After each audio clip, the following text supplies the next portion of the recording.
Hello बच्चों, let's see the question. The question says a horizontal metallic rod of mass m and length l is supported by two vertical identical spring of spring constant k each and natural length l naught. A current I is flowing in the rod in the direction shown. If the rod is in equilibrium, then the length of each spring in this state. तो बच्चों first option बोल रहा है L not plus I L B minus M जी.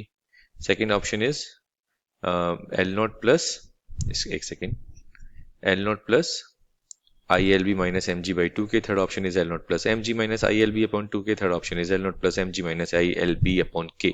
तो यहाँ पे बच्चों आपको करना क्या है, बेसिकली यहाँ पे आपको फाइंड करनी है if the rod is in length of the each spring. आपको फाइंड करनी है length of the each spring. You have to calculate the length. Okay, so इस क्वेश्चन को सॉल्व करने के लिए बच्चों जो की कंसेप्ट हो जाएगा आपका, द की कंसेप्ट इज आपको बेसिक कुछ फॉर्मूलेस क्लियर होने चाहिए. ठीक है, फॉर एग्जाम्पल यहाँ पे एक तो आपको फोर्स का फॉर्मूला क्लियर होना चाहिए.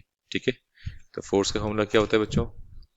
तो फोर्स का फॉर्मूला होता है हमारा मैक्सिमम फोर्स का बी आई एल. ठीक है, जनरल फॉर्मूला होता है B I L sine theta. Theta 90 होता है तो फॉर्मूला आएगा फोर्स का बी आई एल. ठीक है, a current carrying conductor place in a magnetic field it experience a force which is equals to B I L. ठीक है, ये आपको बेसिक कंडीशन क्लियर होनी चाहिए. ठीक है, ओके, तो यहाँ पे हम अगर सिचुएशन देखें तो बच्चों ये रॉड है, सपोज करो हमारे पास मेटेलिक रॉड है जिसका मास m है.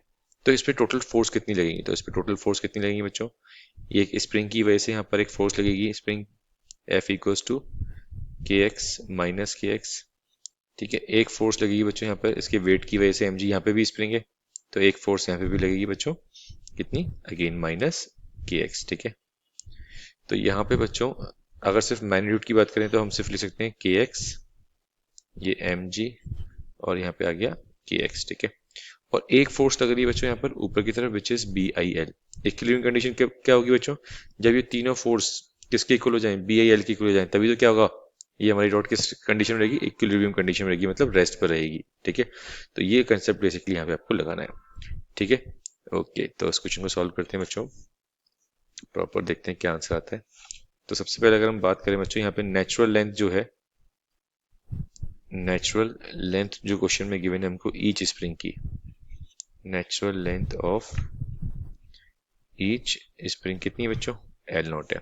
ठीक है, फर्स्ट पॉइंट ये हमको गिवन है क्वेश्चन में. सेकंड पॉइंट अगर बात करें तो at the equilibrium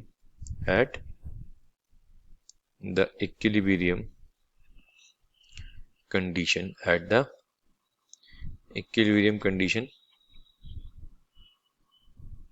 balancing forces acting on the rod, balancing forces acting on the rod. क्या क्या होगा बच्चों? मैंने अभी बताया आपको बी आई एल, इसको मैं आई एल बी लिख सकता हूँ, कोई फर्क पड़ेगा? नहीं फर्क पड़ेगा. एक वेट लग रहा है हमारे पास एम जी. ठीक है, नीचे की तरफ किसके इक्वल होगा? के एक्स प्लस के एक्स कितना हो जाएगा? टू के एक्स. तो यहाँ से बच्चों एक्स कितना आ जाएगा अपने पास? ठीक है, एक्स क्या होता है बच्चों? एक्स होता है यहाँ पर डिस्प्लेसमेंट. ठीक है, कितना बेसिकली उसने इंक्रीज की अपनी लेंथ को. ठीक है, वो देखा बेसिकली हमको.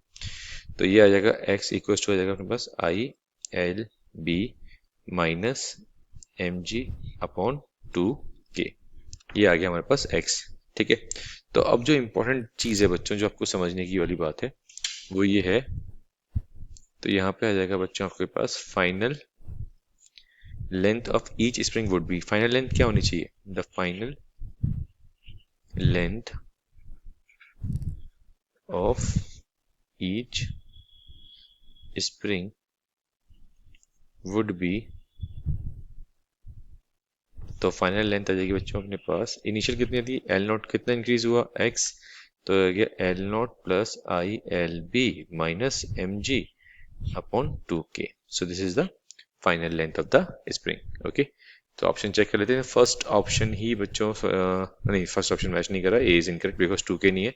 ये second is the correct one, L not plus I L B minus M G upon two K. Second one is the correct one. Third is also incorrect because यहाँ पे M G minus I L B हो रहा है. और D is also incorrect, यहाँ पे M G minus I L B upon K है. तो फर्स्ट ऑप्शन हमारा इनकरेक्ट है, second is the correct one. Okay, so the correct answer of this question is B.